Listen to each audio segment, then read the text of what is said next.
Ooh. You ever get that localized sharp stabbing pain in the center of your low back when you extend the spine? Well, this video is going to help you address that. When it comes to localized low back pain in general, I'm not too concerned about what the root cause is, whether it's a disc injury, stenosis, or a facet joint impingement.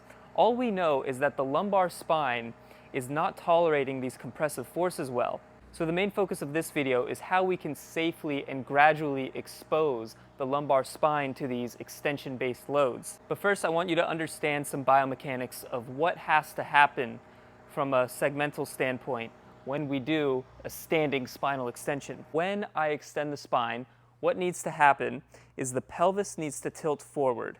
This is an anterior tilt of the pelvis, and that has to be coupled with a posterior tilt of the rib cage. So the rib cage is moving backwards and the sternum is pointing toward the ceiling. This is known as a posterior tilt. So as the pelvis moves anterior, the rib cage moves posterior. These are two segments moving in the opposing direction, meaning we are creating motion in the spine through extension. So notice what has to happen here. My pelvis has to translate forward and tilt forward to create that extension from the lumbar spine. And my rib cage has to be able to move backwards to create that extension through the thoracic spine. So this hip extension helps facilitate that lumbar spine extension. Now, if I was to go overhead, when people have tightnesses in the shoulder, what will they do to compensate to go overhead? They'll extend the lumbar spine. So we can use overhead flexion of the arms to help guide extension of the spine, just as we can use extension of the hip to help guide extension in the lumbar spine. So yes, we aren't fully dissociating movement at these limbs. If I wanted to demonstrate full shoulder flexion, I would need to keep a posterior pelvic tilt. If I wanted to demonstrate adequate hip extension, I would need to bring the femur back while posteriorly tilting the pelvis. But we can use these limbs to actually facilitate spinal extension, and we can kind of isolate these intentions with our exercises. So I'm going to show you two exercises. The first one is going to improve ribcage extension from top down using the shoulders to facilitate that extension while we keep the hips flexed. And the next one is going to facilitate lumbar spine extension, getting some length through the abdominals and the obliques, using hip extension as a guide for that. And they're going to be very gentle to start. So when we extend the spine with hip extension and shoulder flexion, and that increases the pain in the low back, that's telling me that the client is unable to couple and coordinate all these different joint interactions together. So when I'm going about restoring this motion and building some resilience and tolerance there, I want to break up the intentions. So this is a reason why I don't like to just start with standing extension-based drills or even prone extension-based drills where the rib cage is facilitating that motion with an extended femur, because that's just too much load going into the back too early. Even prone cobra exercises where we're moving against gravity can still be compressive there. And the issue with that exercise is we're not able to address different planes of motion. We're not able to address the frontal and transverse plane. And limitations in those planes can prevent the abdominal and trunk musculature from lengthening. When we're using the rib cage as the dominant segment to influence lumbar spine extension, this can be quite heavy because we're carrying the mass of the head and the entire rib cage, and the lumbar spine is supposed to support that along with the lower limb. So I prefer to use the rib cage as that guiding segment with more of a flexed hip first, so we can take away the demand for the lower limb to support the lumbar spine. Whereas if we use another exercise to guide lumbar extension through femoral extension, then it's going to prevent the rib cage from extending because we're taking up that slack through the femur, and it's going to be less heavy from top down. Oftentimes, a compensation we'll see with spinal extension is the knees will bend early. And this could be because we don't have a uniform curve in the anterior chain here through extension. Maybe we're only extending through the lumbar spine, not much thoracic spine, or even more commonly, the client's limited in hip extension and they can't get the pelvis to translate forward, so they just bend the knees to do that. I've made plenty of other videos which goes over how to improve hip extension, so that's not going to be the primary focus of this video. We're going to focus more on abdominal lengthening. Now, oftentimes when we think of lengthening the abdominals, we just think of pure spinal extension, but we have to think about the other planes of motion. So as I side bend away, I'm going to be lengthening the abdominals on this side, and as I rotate away, we're also going to be lengthening the abdominals and the obliques, specifically the internal oblique, as I maintain that side bend. So if we can incorporate some of these different planes of motion into the mix, then we'll get that abdominal stretch much earlier on, so we don't have to go into too much spinal extension too early. So early on, if we're getting a lot of compression-based pain back there and full spinal extension isn't very tolerable, then moving through these other planes and improving abdominal flexibility within these other planes can be a really nice first step to improving that overall ability of spinal extension without actually going to the end range.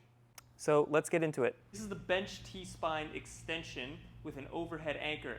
Now, I don't have any shoulder issues, so I'm going into full shoulder flexion here, but if you do have any impingement in the shoulder, you can always anchor the barbell a little bit higher to decrease the amount of shoulder flexion you're going into. I'm going to get as narrow of a grip as possible here. And this overhead position is going to influence that lumbar spine extension. So I'm going to use the bench as a fulcrum. I have the corner of my bench about mid-scapula region here. Now I'm just going to drop my hips down as my head and upper shoulder stays on the bench. Now I can bring my knees a little bit closer, and this is moving us into some hip flexion. So I feel primarily my upper back extending here. I don't feel too much compression at all in my lumbar spine. Now in this position we could just breathe. Inhale, think about driving upwards on the bar as if I'm trying to crunch through my abs. And then exhale. Think about getting the butt further toward the ground. We could do about 3 to 5 contract, relax cycles here. I even like doing some marching in this position to get the hip flexors active, which also help anteriorly tilt that pelvis to facilitate a bit more lumbar spine extension. And we could do dynamic reps here, where we're moving up and down for reps, or just those static contract, relax cycles here. This is the half kneeling abdominal stretch. Now this is going to look like a traditional kneeling hip flexor stretch, but what we're doing is using femoral extension to help drag the pelvis along with it into that anterior pelvic tilt, which will help us get length into the abdominals. So yes, we're moving through hip extension, but we're using hip extension to facilitate that lumbar spine extension, and then we can influence more of that extension from the rib cage over top. So I'm going to pre-position the knee behind my hip, keep the pelvis in either a neutral position or tilt it forward slightly, and then I'm going to place the hand on my head and point the rib cage up toward the ceiling. Now we should already start to feel a little bit of stretch through the abdominals here. And now what I can do to further emphasize that stretch is move through the frontal and transverse plane. So I'm going to add a side bend here, and then I'm also going to rotate toward my right side here. And now I can set up against a wall or a squat rack to allow us to get some loading through the abdominals here at length and create an isometric. So I'm going to push my hand into the squat rack as if I'm trying to rotate my torso to the opposite side, while maintaining that side bend and extension. So I'm going to push, deep breathing. Now I can hold this for anywhere from 45 to 60 seconds, or I can break that up, do 20 seconds, and then relax by either extending the hip more and pushing my hip forward more. I can extend the spine a bit more. I can laterally flex a bit more, or I can rotate a bit more. push into rotation. Relax, rotate and side bend more. As long as we're feeling more and more length through the abdominals and lateral trunk along the duration of this stretch. So I hope this video was helpful in your understanding of spinal extension, and these exercises help you establish an entry point to loading to build some tolerance to compressive loads in spinal extension. If you do fall into the camp of somebody who overly compensates in your movement, whether it's overhead activity and your lumbar spine hyperextends to get the arms overhead, or in split stance positions, your lumbar spine wants to fake that hip extension, then it is definitely worthwhile to improve that genuine shoulder extension and hip extension so that your lumbar spine doesn't have to work so hard in that compressed position.